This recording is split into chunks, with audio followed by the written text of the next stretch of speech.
아멘. 오늘 하나님의 말씀을 우리 함께 보겠습니다. 느헤미야 2장 1절에서 10절의 말씀입니다.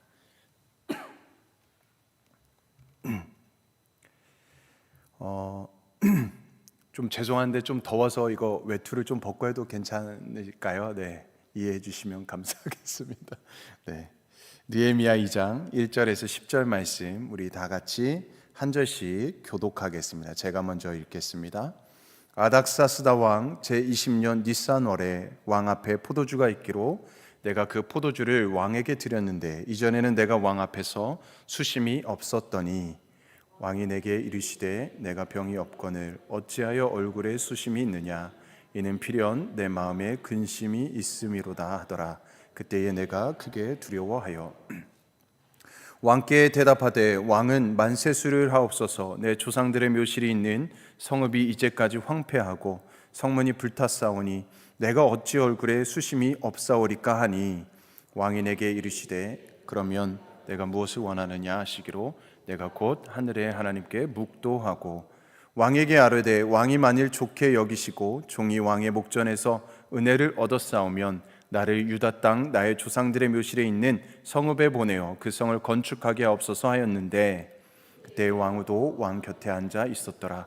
왕이 내게 이르시되 내가 몇 날에 다녀올 길이며 어느 때에 돌아오겠느냐 하고 왕이 나를 보내기를 좋게 여기시기로 내가 기한을 정하고 내가 또 왕에게 아뢰되 왕이 만일 좋게 여기시거든 강서쪽 총독들에게 내리시는 조서를 내게 주사 그들이 나를 용납하여 유다에 들어가기까지 통과하게 하시고 또 왕의 삼림 감독 아삽에게 조서를 내리사 그가 성전에 속한 영문의 문과 성곽과 내가 들어갈 집을 위하여 들보로 쓸 제목을 내게 주게 하옵소서 하매 내 하나님의 선한 손이 나를 도우심으로 왕이 허락하고 군대 장관과 마병을 보내어 나와 함께하게 하시기로 내가 강 서쪽에 있는 총독들에게 이르러 왕의 조서를 전하였더니 호론 사람 산발락과 종이었던 암몬 사람 도비아가 이스라엘 자손을 흥왕하게 하려는 사람이 왔다 함을 듣고 심히 근심하더라.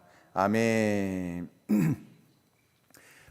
네, 오늘은 지금은 기도할 때 네 번째 시간으로 함께 은혜를 나누고자 합니다.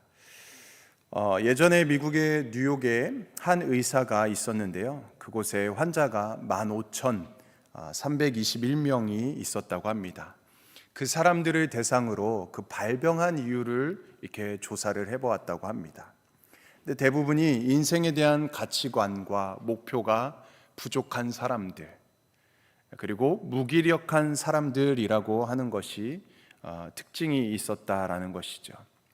이 생에 좋은 목표가 없이 그저 발걸음이 닿는 대로 그냥 흘러가는 대로 사는 사람들이 많이 있었고 또 그것을 이루고 성취하기보다는 늘 실패와 좌절 속에서 살아가는 사람들, 방황하는 발걸음으로 사는 사람들이 많이 있었다라는 것입니다. 또 메가더는 이런 말을 했습니다. 사람은 단순히 나이와 함께 늙는 것이 아니다. 이상과 목표를 상실하기 때문에 늙는 것이다. 나이와 함께 피부에는 주름살이 질 것이다. 그러나 이 세상 일에서 목표와 추진력을 잃어버리지 않는다면 마음에는 주름이 잡히지 않을 것이다 라는 말을 했다고 합니다. 우리에게 많은 생각과 도전을 주는 그런 이야기들입니다. 우리가 지난주 수요일에 이어서 지난주에 우리가 느헤미야 1장 말씀을 함께 나눴지요. 오늘은 느헤미야 2장 본문을 우리가 함께 보고 있습니다. 하나님의 사람 이 느헤미야는 주어진 환경과 시대적인 이 상황 속에서 분명한 목표가 있었습니다. 분명한 목표. 그의 목표는 무엇이었습니까? 우리가 잘 알고 있는 것처럼 자신의 조국, 황폐해진 고국에 가서 예루살렘 성을 다시 쌓는 것이었습니다. 사람들의 마음을 하나님께 다시 돌려놓는 것이 그 느헤미야의 목표였습니다. 하나님을 기쁘시게 하고 조국과 민족에게 유익을 주는 아주 아름답고 분명한 목표를 가지고 있었습니다. 자, 1장에서 말씀드린 대로 그는 왕의 술관원이었습니다. 권력에 안정된 의자에서 평안히 노래를 하며 살아갈 수 있는 그런 사람이었습니다. 그러나 정쥐되고 고인물이 썩고 부패하는 것처럼 혼자만의 안정 속에서 살아가지 않았던 이 느헤미야, 그는 신령하고 아름다운 생애 목표를 다시 설정하게 되었던 것이지요. 사실 자신의 위치나 삶이 안정되었다고 생각하는 그 사람이 가장 위험한 사람일 수 있습니다. 안주하는 사람들. 왜냐하면 그 사람은 변화되지 않고 변질될 수 있기 때문이지요. 주님을 위해서 일하는 사람은 이런 변화가 필요합니다. 오히려 부족함 중에서 하나님을 찾게 되는 것이죠. 신앙적인 일을 위해서 하나의 목표를 가지고 주님을 위해서 일하는 모험을 시작하는 편이 훨씬 더 은혜롭고 유익한 것이죠. 그래서 우리는 안주하기보다 새로운 변화, 새로운 목표를 가져야 되겠습니다. 느헤미야는 분명한 목표를 가졌을 뿐만 아니라 그것을 이루기 위해서 차근차근 준비했던 사람이었습니다. 그렇다면 느헤미야는 자신의 목표를 어떻게 이루었을까요? 우리는 그의 성공의 비결을 배워야겠지요. 우리가 모두 이 느헤미야로부터 배워야 할 아주 중요한 교훈이 오늘 말씀 속에 있습니다. 지난주 본문이지만 우리 함께 느헤미야 1장 11절 말씀을 성경책이 있는 분은 한번 보시고 제가 읽어드리도록 하겠습니다. 1장 11절 말씀입니다. 주여 구하오니 귀를 기울이사 종의 기도와 주의 이름을 경외하기를 기뻐하는 종들의 기도를 들으시고 오늘 종이 형통하여 이 사람들 앞에서 은혜를 입게 하옵소서 하였나니 그때에 내가 왕의 술관원이 되었느니라. 자, 느헤미야는 목표 실행의 첫 단계가 무엇이었습니까? 기도로 내딛고 있다라는 것입니다. 기도하는 사람이었습니다. 왕에게 달려가고 권력에게 달려가고 구체적인 일에 착수하기 전에 그는 먼저 기도의 무릎을 꿇었습니다. 기도의 두 손을 모았던 사람이었습니다. 잘 아시는 것처럼 사람의 마음을 움직이시고 성을 세우시는 분, 또 지켜주시기까지 하는 분이 하나님이심을 믿고 있었던 것입니다. 특별히 아닥사스당 앞에 나가기 전에 기도하지 않을 수 없었던 것은 그 왕이 이미 성전 건축에 대해서 못마땅한 마음을 갖고 있었던 사람이었습니다. 이미 예와 같아서 그가 임의로 인도하시느니라. 무엇입니까? 왕의 마음도 하나님의 손에 달려 있다라는 것입니다. 하나님의 인도하심을 피할 수 없다라는 것이죠. 가정에서도 남편을 움직이는 일, 아내를 움직이는 일, 자녀들을 움직이는 일, 모든 시작은 역시 기도인 것입니다. 하나님께서 마음을 열어주시고 상황을 열어주셔야지만 가능한 일인 것이죠. 느헤미야는 기도로 시작하였을 뿐만 아니라 지속적으로, 계속적으로 기도하였습니다. 일을 시작했어도 주어지는 순간마다 하나님을 의지하고 기도하였다라는 것이죠. 본문 2장 1절 말씀을 우리가 함께 봅니다. 2장 1절 말씀의 처음 우리 앞부분을 보면 아닥사스다 왕 제20년 니산월에라고 말씀하고 있죠. 여기에서 이 니산월은 4월을 이야기합니다. 4월.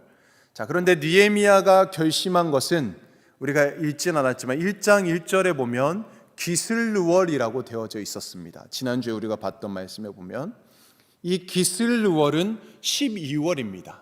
기슬르월은 12월, 니산월은 4월. 그러니까 지금 4개월 동안이면은 며칠이에요? 4, 32, 30일 정도로 보면 120일 정도를 기회를 보면서 계속 기도하면서 또 기다렸다라는 것입니다. 느헤미야는 이렇게 하나님 앞에 기도로 계속해서 기도로 나아갔던 사람입니다. 자, 그런데 어떤 일이 일어납니까? 저절로 기회가 오게 된 것이죠. 기도하는 자에게는 반드시 기회가 오는 줄로 믿습니다. 기도하는 자에게는 기적과 역사가 반드시 일어나는 줄로 믿습니다. 2절 말씀에 보면 왕이 말하기를 내가 병이 없거늘 왜 얼굴에 수심이 가득하냐라고 물어보고 있습니다. 어떻게 보면 신하는 왕을 유쾌하게 해야 됩니다. 기분 좋게 해야 되겠죠. 자, 그리고 수심이 있으면 혹시 반역의 모의를 품고 있을까 의심을 받고 죽게 될 수도 있는 상황이다라고 지난주에도 말씀을 드렸습니다. 그래서 느헤미야도 크게 두려워했다라고 말씀하고 있죠. 자, 어찌됐든 하나님은 사람의 이 얼굴의 수심까지도 이용하셔서 하나님의 일을 하고 계신 것을 우리가 말씀을 통해서 볼 수가 있습니다. 하나님께서 일하시면요, 사람의 생각으로는 상상할 수 없는 그런 놀라운 기적이 이 사람의 얼굴을 통해서도 일어나고 있음을 우리가 바라보고 있는 것이죠. 자, 그래서 3절 말씀에 이렇게 자신의 심정을 말할 수 있는 기회를 갖게 됩니다. 3절 말씀, 왕께 대답하되 왕은 만세수를 하옵소서. 내 조상들의 묘실이 있는 성읍이 이제까지 황폐하고 성문이 불탔사오니 내가 어찌 얼굴에 수심이 없사오리까 하니. 자, 이 말을 하고도 얼마나 마음이 초조하고 불안했을까요? 왕이 뭐라고 대답해 줄까? 가장 가슴 떨리고 가슴 졸이는 그런 시간이었을 것입니다. 자, 그런데 그때 기도했던 그 위력이 나타나기 시작합니다. 4절 말씀을 함께 보면 왕이 내게 이르시되 그러면 내가 무엇을 원하느냐 하시기로 내가 곧 하늘의 하나님께 묵도하고. 자, 놀라운 일이 일어나죠. 내가 무엇을 원하느냐, 지금 너의 소원을 들어주겠다라고 왕이 느헤미야에게 이야기하고 있는 것입니다. 구체적으로 말해보라 라는 것입니다. 자, 그런데 이때 중요합니다.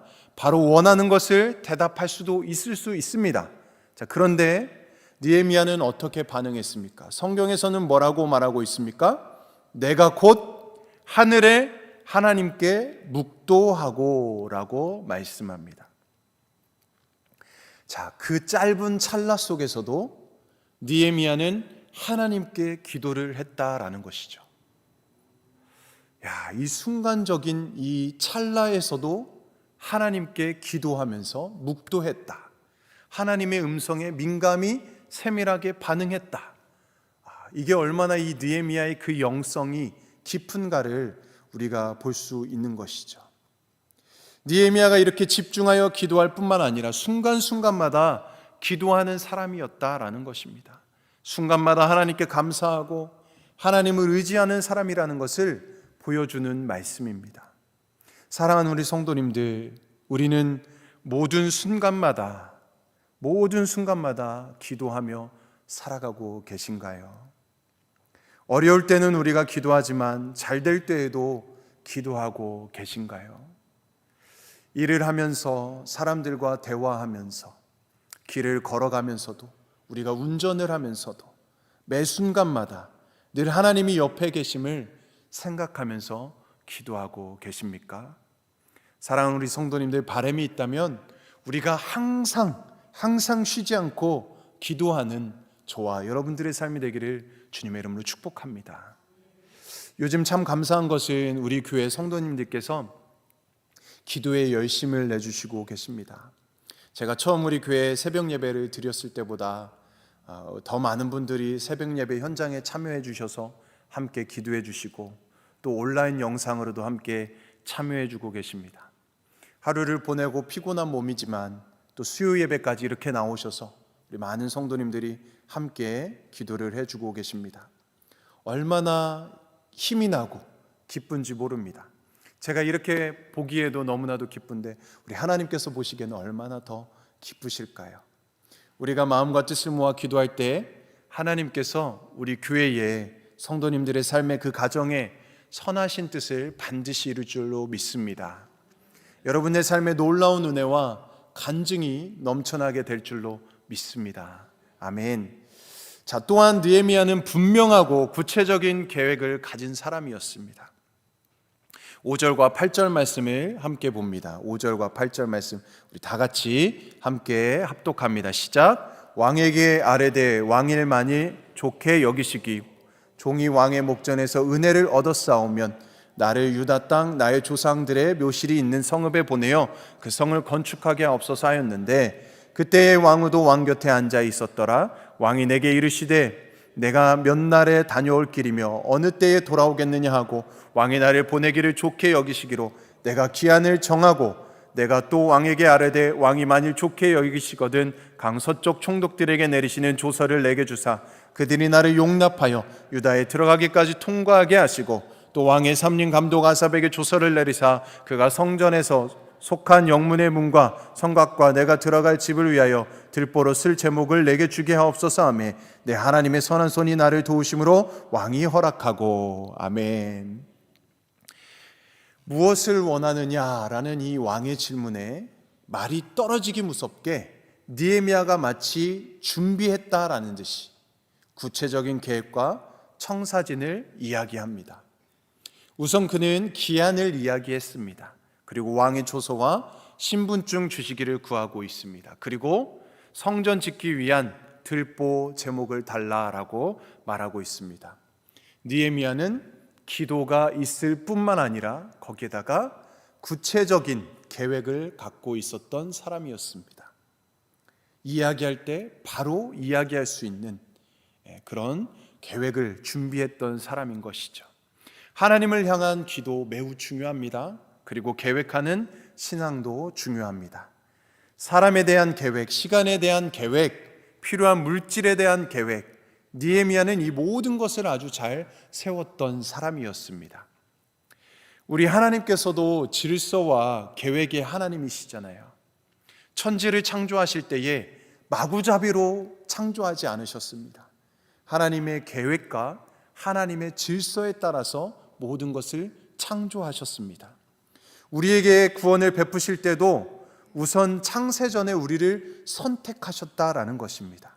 그리고 때가 되매 예수 그리스도를 이 땅에 보내주시고 그를 믿는 자마다 구원을 얻게 하셨습니다. 그리고 성령을 보내주셨습니다. 이 모든 일이 신묘막측하지만 얼마나 질서 있고 계획적인 부분이 많이 있습니까? 우리가 이렇게 돌이켜보면 그냥 이루어지는 일은 하나도 없음을 바라보게 됩니다. 하나님의 섭리와 하나님의 뜻과 하나님의 주권 가운데 이루어진 일들임을 우리가 생각해 보게 되는 것이죠. 우리 뉴욕교회 공동체에 또 우리 성도님들이 이렇게 하나 되어서 믿음 생활하는 것, 이것 또한 얼마나 하나님의 뜻과 계획 가운데 이루어진 일들입니까? 제가 저 서쪽 LA에서 이 가장 먼 곳 끝 이 뉴욕으로 올 줄 어떻게 알았습니까? 정말 기적입니다. 네, 저는 그렇게 믿고 있습니다. 정말 그 전에 정말 하나님 앞에 간절히 기도했습니다. 정말 금식하면서 기도했습니다. 그때 일주일 만에 그런 놀라운 답을 얻고 이렇게 동쪽으로 뉴욕으로 오지 않았습니까? 이것을 어떻게 사람의 생각으로 이해하고 판단할 수 있겠습니까? 우리가 어떻게 앞을 내다볼 수 있겠습니까? 사랑하는 성도님들, 우리를 하나 되게 하신 것, 하나님의 놀라운 계획과 섭리와 뜻이 있는 줄로 믿습니다. 그리고 하나님께서는 지금도 또 앞으로도 그렇게 이루어 가실 줄로 믿습니다. 지금 느헤미야의 모든 계획이 왕에게 받아들여졌습니다.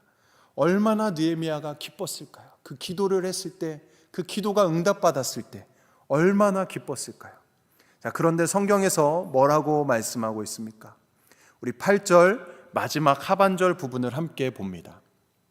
8절 마지막에 뭐라고 나와 있습니까? 내 하나님의, 거기서부터 한번 읽어볼까요? 내 하나님의 선한 손이 나를 도우심으로 왕이 허락하였다. 자, 이 모든 일이 선하신 하나님의 손길이 도왔다라고 고백하고 있습니다. 우리가 기도하고 계획하고 일을 이루어갈 때에 무엇보다도 하나님의 선하신 손길이 우리를 도와야 하는 줄로 믿습니다. 할렐루야. 잠언 16장 9절 말씀, 우리가 잘 아는 말씀이죠. 사람이 마음으로 자기의 길을 계획할지라도 그 걸음을 인도하시는 이는 여호와이시니라. 이 은혜가 여러분들의 삶의 전 영역에 이루어지기를 주님의 이름으로 축복합니다. 아멘. 자, 그리고 하나님은 구하는 것보다 더 주시는 하나님이십니다. 우리가 9절 말씀을 함께 보겠습니다. 군대 장관과 마병을 보내어 나와 함께 하게 하시기로. 9절 말씀입니다. 우리 함께 볼까요? 9절 말씀 시작. 군대 장관과 마병을 보내어 나와 함께하게 하시기로 내가 강 서쪽에 있는 총독들에게 이르러 왕의 조서를 전하였더니. 자, 말씀해 보니까요, 군대 장관과 마병까지도 보내주었습니다. 구하는 것보다도 더 주시는 우리 하나님의 놀라운 은혜입니다. 자, 그러나 때로는 이렇게 일이 잘 진행되는 것 같아도 반드시 장애가 있음도 우리는 기억하고 경계해야 합니다. 10절 말씀에서 말해주고 있습니다. 10절 말씀을 우리 다시 한번 볼까요? 시작. 호론 사람 산발락과 종이었던 암몬 사람 도비아가 이스라엘 자손을 흥왕하게 하려는 사람이 왔다 함을 듣고 심히 근심하더라. 자, 호론 사람 산발락, 암몬 사람 도비아, 우리가 잘 알고 있죠? 우리가 새벽 예배 때도 보아서 잘 아는 것처럼 이 사람들은 끝까지 반대했던 자들입니다. 끝까지 방해했던 그런 사람들이었습니다. 느헤미야가 성벽을 건축하는 일을 끝까지 방해하는 것입니다. 자, 18절과 19절 말씀, 오늘 우리가 읽진 않았던 본문 말씀인데요, 제가 읽어드리겠습니다. 방해하는 일이 계속 일어납니다. 또 그들에게 하나님의 선한 손이 나를 도우신 일과 왕이 내게 이른 말씀을 전하였더니 그들의 말이 일어나 건축하자 하고 모두 힘을 내어 이 선한 일을 하려 하매 호론 사람 산발락과 종이었던 암몬 사람 도비야와 아라비아 사람 게셈이 이 말을 듣고 우리를 업신여기고 우리를 비웃어 이르되 너희가 하는 일이 무엇이냐? 너희가 왕을 배반하고자 하느냐 하기로. 자, 이렇게 계속해서 방해하는 일들이 나타나고 있다라는 것입니다. 사랑하는 성도님들, 우리가 어떤 일을 하고자 할 때에 장애물이 늘 있음을 우리는 예상해야 합니다. 부정적인 사람이 반드시 있습니다. 여러분 기억하셔야 됩니다. 하나님의 뜻에 합당하고 맞는 일을 해도 방해자가 있고 장애물이 있다고 하는 것입니다. 이것을 우리는 반드시 예상해야 합니다. 무조건 다 잘 될 것이라고 생각하면 넘어질 수 있다라는 것입니다. 그래도 은혜의 하나님, 합력하여 선을 이루시는 하나님은 이 반대자를 사용하여서 역사하십니다. 자, 그것은 교만하지 않고 우리가 계속 기도하게 하는 도구로서 사용하시는 것입니다. 우리가 계속 긴장하게 만드는 것입니다. 끝까지 구원의 완성을 이루어가게끔 만드시는 것입니다. 모든 일을 더 신중하게 하도록 방해자를 붙이시기도 한다라는 것입니다. 그들을 통해 우리의 거울이 될 수 있다라는 것이죠. 자, 그 두 방해자들은 계속해서 방해하고 느헤미야의 일을 비웃습니다. 느헤미야 4장 1절에서 3절의 말씀을 읽어드립니다. 산발랏이 우리가 성을 건축한다 함을 듣고 크게 분노하여 유다 사람들을 비웃으며 자기 형제들과 사마리아 군대 앞에서 일러 말하되 이 미약한 유다 사람들이 하는 일이 무엇인가? 스스로 견고하게 하려는가? 제사를 드리려는가? 하루의 일을 마치려는가? 불탄 돌을 흙 무더기에서 다시 일으키려는가 하고 암몬 사람 도비아는 곁에 있다가 이르되 그들이 건축하는 돌 성벽은 여우가 올라가도 곧 무너지리라 하더라. 자, 그러나 느헤미야는 중단하지 않았습니다. 하나님의 뜻을 끝까지 굽히지 않았습니다. 자신의 사명을 끝까지 감당해냈습니다. 하나님 앞에 더 기도하며 나아갔습니다. 그러자 성벽 재건의 역사가 25일 만에 끝나게 됩니다.